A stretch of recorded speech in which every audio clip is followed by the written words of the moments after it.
Hello, I'm Drunkard Ninja, and in this video I'd just like to touch upon an important point in Valkyria Chronicles, and that is potentials. Throughout the game they can be very useful or very detrimental depending on the character you're trying to utilize, and I just like to give you a bit more of a full review on how they work. So I'm just going to use one of my snipers as an example here, and you'll notice that the top 4 potentials have a P next to them and the bottom 4 have a B. What this stands for, the bottom ones with the B are battle potentials.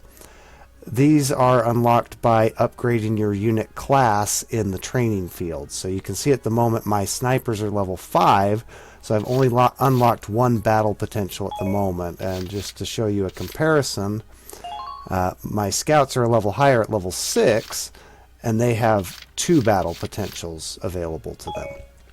Now each unit class has a different level that these become available, and in between you get orders as well. So I would recommend leveling them up evenly as you progress through the game, but if you do feel like just grinding the crap out of one of the skirmish levels, just getting a ton of XP, that's a quick way to get your battle potentials up more speedily. The other half of the potentials are these with the P. Now these stand for personal potentials. These are an individual character's quirks and basically define their personality. When you first get a character in the game, you'll notice that they're all missing 1.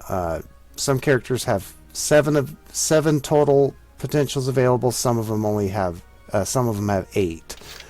So for an example, Claudia here only has 7, but you'll see that she is still missing 1 of her personal potentials, where even though Marina and Catherine have 8 available, they are both missing 1. Kind of a hidden part of the game that it doesn't tell you is that for this final personal potential, it doesn't have anything to do with level.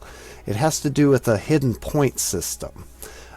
Each character in the game must acquire 5 points, and the way that scale works is each character gets 1 point for just being put on the map for a mission. They get 2 points for killing an enemy ace or leader. They get 3 points for killing an enemy tank, and they get 4 points for saving a comrade who has fallen in battle. So the easiest way to do this, which I'm going to show you in just a moment, is we're going to use the first skirmish mission and put a bunch of units that don't have their final potential on there and kill them one at a time, and use the unit that killed them to rescue the next one, thus giving you the 1 point for the being on the battlefield and 4 points for rescuing the comrade that they took out with their own grenade. Just to show you what I mean, Jane I have actually been using in the game, so you'll notice she has all 4 because she has reached her 5 points by being used in combat. Now the only units this doesn't apply to are your squadron leaders, Largo, Rosie, Alicia, and Welkin. Their potentials aren't based on this. Theirs are story driven, so don't worry if you try it with them and it doesn't work, because they have to reach certain levels in the game before theirs unlock. They are story based, not point system based. So we're going to cut now to just a quick demo of how to acquire the 5 points for your units, and then I'll give you a final explanation at the end, just to touch on a couple last points. Alright, now for this video I chose 3 scouts that I haven't used the entire game, so you'll see each one of them does not have their 4th personal potential. And then I just brought a sniper along as the first target because they're the weakest in my squadron. So I'm going to start by just selecting one of the scouts. We'll just do wavy. And we're going to proceed to throw a grenade at Catherine to kill her. And then once she's dead, we'll just run up to her to rescue her. I can't feel. Medic! They'll make it! That's a promise! I beg of you, Save this person's life.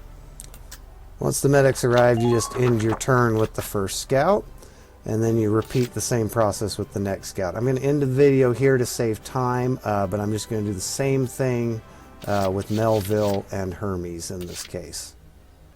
Alright, now that each of the 3 scouts has saved another person from your squad, I've come back to the squad barrack to show you that you'll notice that they don't have the 4th potential yet. So there's one final step to gaining this. All 3 of them did not receive it.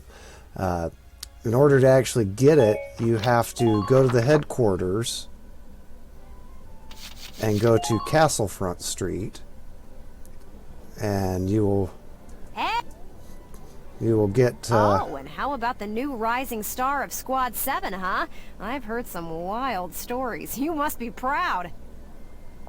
So Ellett will say this portion, and that means that someone in your squad has received their final potential. And she does an interview. There's nothing else additional. You haven't unlocked a new story or nothing. It just means that someone has their potential unlocked. Now if you go back to the squad barracks, you will see that each of these 3 now has their 4th potential unlocked. Or the ones we didn't use do not. So that's the quick, easy way to unlock everyone's potential. Unfortunately, you have to do it with every character. I recommend doing it as early as possible because they have less health, they have less defense. It's easier to kill them with just a single grenade. The further along you go, it just takes longer to do it. And so that is potentials in a nutshell. Good luck.